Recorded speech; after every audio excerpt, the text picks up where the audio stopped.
Hello everyone, welcome back a new video. Railway group D भर्ती 2025 result के ऊपर बात करने वाले हैं। तो भाई आपके लिए एक खबर है, भर्ती के ऊपर हो चुका है कोर्ट केस। क्लियर बात है, साफ क्लियर है। भर्ती के ऊपर कोर्ट केस हो चुका है। किसने किया है, क्या कुछ है, सब कुछ बात करेंगे। कब तक रिजल्ट रुका है, कब तक रिजल्ट आएगा। ये भर्ती भाई जब से आई है ना भाई, कोर्ट में ज्यादा जा रही है और बच्चों के सामने कम आ रही है। ठीक है, पूरी बात करेंगे। भर्ती पर आपकी रोक लगेगी या भर्ती रद्द हो सकती है, क्या भर्ती के अंदर पूरा जो है आगे का मामला रहेगा या फिर नहीं। इसके साथ ही पीएसटी में 70% फेल क्यों होंगे, ये दोस्तों आंकड़ा आप लिख के ले लीजिए। इतने परसेंट बच्चे फेल होंगे इस बार, क्योंकि बच्चों की तैयारी नहीं है। अब कोर्ट केस में जाएगी भर्ती, जैसे ही कोर्ट से बाहर निकलेगी एकदम से फिजिकल की डेट आएगी, रिजल्ट एकदम से आएगा। कब तक क्या कुछ होगा पूरी बात करेंगे। तब तक भी बच्चों की तैयारी नहीं होगी, ये मैं बताने की कोशिश कर रहा हूं। हम चलेंगे अच्छे तरीके से step by step with paragraph के। मैं आपको एक डाटा दिखाऊंगा इमेज फॉर्म में, उस डाटा के साथ में चलेंगे, आपका भी इंटरेस्ट बना रहेगा। उससे पहले भाई यहीं पर ही आपको मैं एक टास्क देता हूं, आपको एक टास्क कंप्लीट करना है। आप में काफी बच्चे ऐसे हैं जिनके नंबर बन रहे हैं। आपका जो स्कोर है, आपका स्कोर है, कमेंट करना है। लेकिन कमेंट का रिप्लाई आपको तब मिलेगा अगर आप वीडियो को हाइप कर देते हैं। हाइप क्या है, जैसे ये आपका कमेंट बॉक्स है, इसको इधर की ओर स्क्रॉल करोगे, हाइप लिखा आएगा। हाइप करके जो भी बच्चा कमेंट करेगा उसका रिप्लाई जरूर मिलेगा, क्योंकि आपका कमेंट हाईलाइट होता है।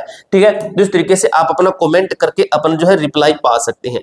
सबसे पहले देखिए दोस्तों क्या कुछ लिखा गया है, ये आपका स्टार्टिंग है। यहाँ पे देखिए आरआरबी ग्रुप डी संपूर्ण अपडेट और फिजिकल टेस्ट गाइड, रिजल्ट, ताजा स्थिति, कोर्ट केस का सच और ग्राउंड टेस्ट की सटीक तैयारी, सब कुछ बात करेंगे। क्या कुछ होता है एक एक चीज के ऊपर क्लियर कट हम चलेंगे, आपको बहुत अच्छे से समझ में आएगा।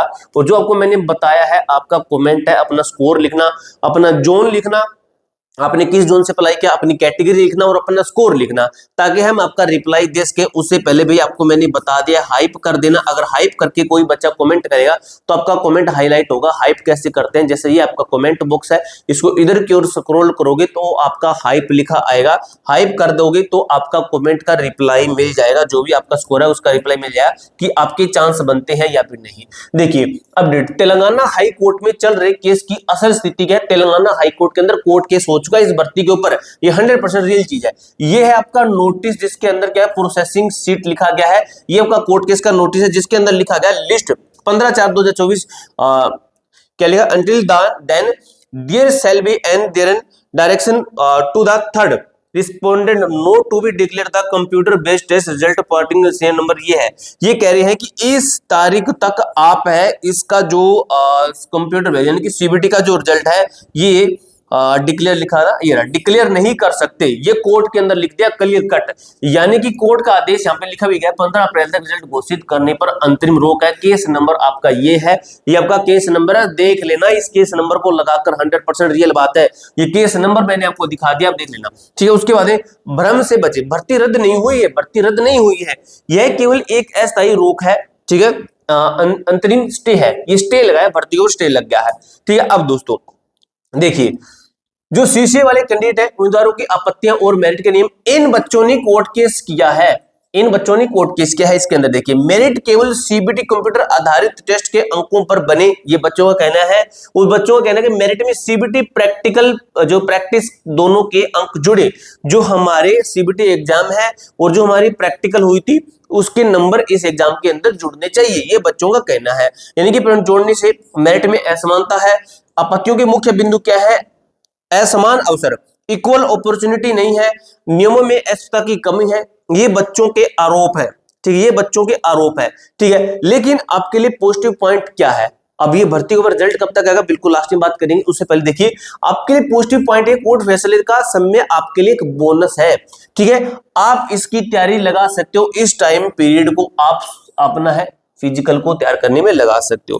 पैनिक नहीं होना है, हमें रिजल्ट का इंतजार नहीं करना है, हमें फिजिकल की तैयारी करनी है। क्योंकि काफी सारे बच्चे ऐसे हैं जो रिजल्ट के इंतजार में बैठे हैं लेकिन फिजिकल की तैयारी नहीं कर रहे हैं। इसी कारण से 70% तक बच्चे इस भर्ती के अंदर देखना फिजिकल फेल होंगे और होते हैं। ठीक है, अब दोस्तों आपका क्या है, फिजिकल जो एक नजर में कैसे, आपका लक्ष्य आपको क्या करना है, 30 किलो की बोरी आपको उठानी होती है, 2 मिनट का समय देता है, 100 मीटर की दूरी होती है, वजन गिरना नहीं चाहिए, इनका होता है टास्क, होता है शर्त होती है। ठीक है, टास्क 2, 1 किलोमीटर दौड़ना है यानी कि 1000 मीटर दौड़ना है, ये 4 मिनट 15 सेकंड आपको टाइम मिलेगा। ट्रैक के चक्कर लगाने हैं। ट्रैक के चक्कर कैसे होते हैं? तय समय में चिप द्वारा रिकॉर्डिंग। आपका जो है एक जो फिजिकल होगा ये डिजिटल होगा। डिजिटल आपका फिजिकल होना यानी कि आपके पैर में चिप लगाई जाएगी। इस तरीके से आपके पैर में चिप लगेगी। यही चिप आपको डिटेक्ट करती है, पैरों में चिप। समय तब शुरू होता है जब आप स्टिक लाइन सेंसर पार करते हैं। पीछे खड़े होने से आपका कोई नुकसान नहीं होगा। अगर पीछे पैर तो कोई नहीं, अगर इसको क्रॉस कर दोगे आपका टाइम स्टार्ट हो जाएगा। चेस्ट नंबर आपको दिया जाता है, यहाँ पर चेस्ट नंबर से आपकी पहचान होती है। तो ग्राउंड पर आपका नाम नहीं पुकारा जाएगा, आपको मिला चेस्ट नंबर ही आपकी इकलौती पहचान होगी। चेस्ट नंबर आपको दिया जाता है, उसी नंबर को आपको चेस्ट पे लगाना होता है। यहाँ पे देखिए ये है आपके बॉक्स कहें तो ये है आपके जो है टेबल पर रखी 30 किलो की बोरियां, बोरी कट्टे जो भी कह सकते हो, ठीक है। 33 किलो वजन उठाकर 100 मीटर चलना होता है, आपको चलना होता है। अगर आप भागोगे ना तो गिर जाओगे, भागोगे तो गिर जाओगे। चलकर जा सकते हो, ये कोई बड़ी बात नहीं, चलकर जाते हैं बच्चे, चलकर जाते, दौड़ने की वजह से चलकर जा सकते हो, हड़बड़ाई नहीं। 2 मिनट का समय 100 मीटर के लिए काफी है। आप आराम से चलकर भी इस टास्क को आसानी से पूरा कर सकते हैं। अब दोस्तों इसकी तैयारी करने के लिए आपको क्या करना होता है? स्टार्टिंग के अंदर आपको 5-10 किलो वजन से शुरुआत करनी है, फिर आपको 20-30 किलो, फिर आपको 30-35 किलो, फिर 40 किलो तक आपको अंत में जाना है। यानी कि हमें हमारी प्रैक्टिस है इसको 40 से 45 किलो तक बढ़ाना है, ताकि अगर हम ग्राउंड के अंदर फिजिकल करें तो हमें वो वहां का 35 किलो वजन आसान लगे, ज्यादा भारी ना लगे, ठीक है। तो ये आपको मैंने एक स्ट्रेटेजी बताई है। इसके साथ ही आपका क्या है, टास्क 2 होता है, जिसके अंदर क्या होता है, यह टास्क आपकी स्टेमिना की असली परीक्षा है। यानी कि 4 मिनट 15 सेकंड में आपको 1 किलोमीटर की रनिंग करनी होती है। दौड़ का एक बार में पूरी करनी है, इसलिए गति को बनाए रखना है। आज से ही दौड़ने का, आप आज से ही अपनी रनिंग करना शुरू कीजिए, क्योंकि आपका रिजल्ट है थोड़ा जल्द आ जाएगा, ठीक है। अब देखिए ग्राउंड होते हैं आपके, अलग अलग ग्राउंड मिलते हैं आपको, सब जगह पर अलग अलग ग्राउंड ही मिलेंगे, ठीक है। कहीं पर 400 मीटर का ग्राउंड है, कहीं पर 250 मीटर का ग्राउंड है, कहीं पर 200 मीटर का ग्राउंड है।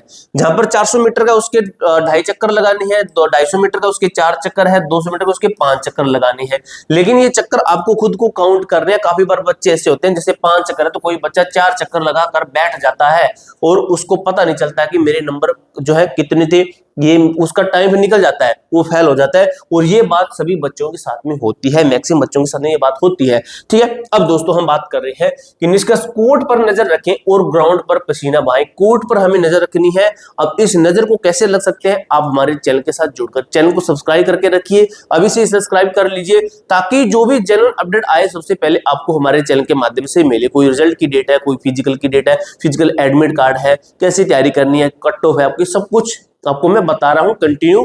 जब से आपकी आंसर क्या है, आंसर की तक की अपडेट आपको मैंने सबसे पहले दी थी। मानसिक शांति यानी कि अफवाहों पर ध्यान नहीं देना है हमें, ठीक है। 15 अप्रैल तक कोर्ट के फैसले का इंतजार करें, यानी 15 अप्रैल हमारा खत्म हो चुका, 15 अप्रैल डेट निकल गई। अब दोस्तों इसके आगे की क्या अपडेट, वो भी आपको मैं वीडियो के अंदर क्लियर कर दूंगा। शारीरिक तैयारी, हमें आरबीजी की तकनीक को समझे, वजन उठाने में संतुलन और दौड़ने के स्टेमिना के ऊपर फोकस करना है, ठीक है। आपके रिजल्ट के ऊपर अगर बात करें, प्रॉपर आपका रिजल्ट अगर हम देखें एक नजर के अंदर कि आपका रिजल्ट कब तक आ सकता है, तो भाई मैंने आपको पिछली वीडियो के अंदर क्या चीज बताई थी। पिछली वीडियो के अंदर जो आपका रेलवे के जितने भी रिजल्ट्स आ रहे हैं उनके अंदर अगर टाइम पीरियड देखिए कितना टाइम लगता है, तो उस टाइम को जैसे एएलपी है, टेक्नीशियन है, एनटीपीसी है, ठीक है, आरआरबी जेई है, रेलवे के अंदर जो आरपीओ कांस्टेबल है, आरपीओ एसआई है, इनके अंदर अगर इन सभी के अंदर देखें 2-3 महीने, 2-3 महीने, 3.5 महीने, 2.5 महीने, 3 महीने ऐसे लगते हैं। अगर इसका हम देखें तो लगभग मैं आपको बता दूं मई महीने के अंदर आपका रिजल्ट डिक्लेयर होने के पूरे चांसेस हैं। मई महीने को आपको टारगेट रखना है। मई के बाद में अप्रैल, मई, जून महीने के अंदर जो आपका फिजिकल है, पीएसटी है, ये होने के पूरे चांस है। आपको टारगेट करना है जून महीने को फिजिकल की तैयारी कीजिए। 2 महीने के अंदर आप अपनी अच्छी तैयारी शुरू कर सकते हो। कितने नंबर पर आपको तैयारी करनी चाहिए, इसके ऊपर मैं प्रॉपर जोन वाइज एक डाटा लेकर आऊंगा, जो कि आपके साथ में वीडियो के अंदर इसी पैराग्राफ के माध्यम से शेयर करूंगा। आपको एक एक जोन का, एक एक कैटेगरी का सब कुछ पता चल जाएगा। इसके साथ ही दोस्तों आपका कितना स्कोर है आप कमेंट बॉक्स में हमें जरूर बताना, ताकि आपका रिप्लाई मिल सके। पूरी जानकारी मैंने आपको अच्छी तरीके से क्लियर कर दिया। आपका कोई डाउट रहता है, कोई क्वेरी रहती है, कमेंट बॉक्स में पूछ सकते हो। मिलते हैं दोस्तों नेक्स्ट वीडियो के अंदर, तब तक के लिए जय हिंद, जय भारत।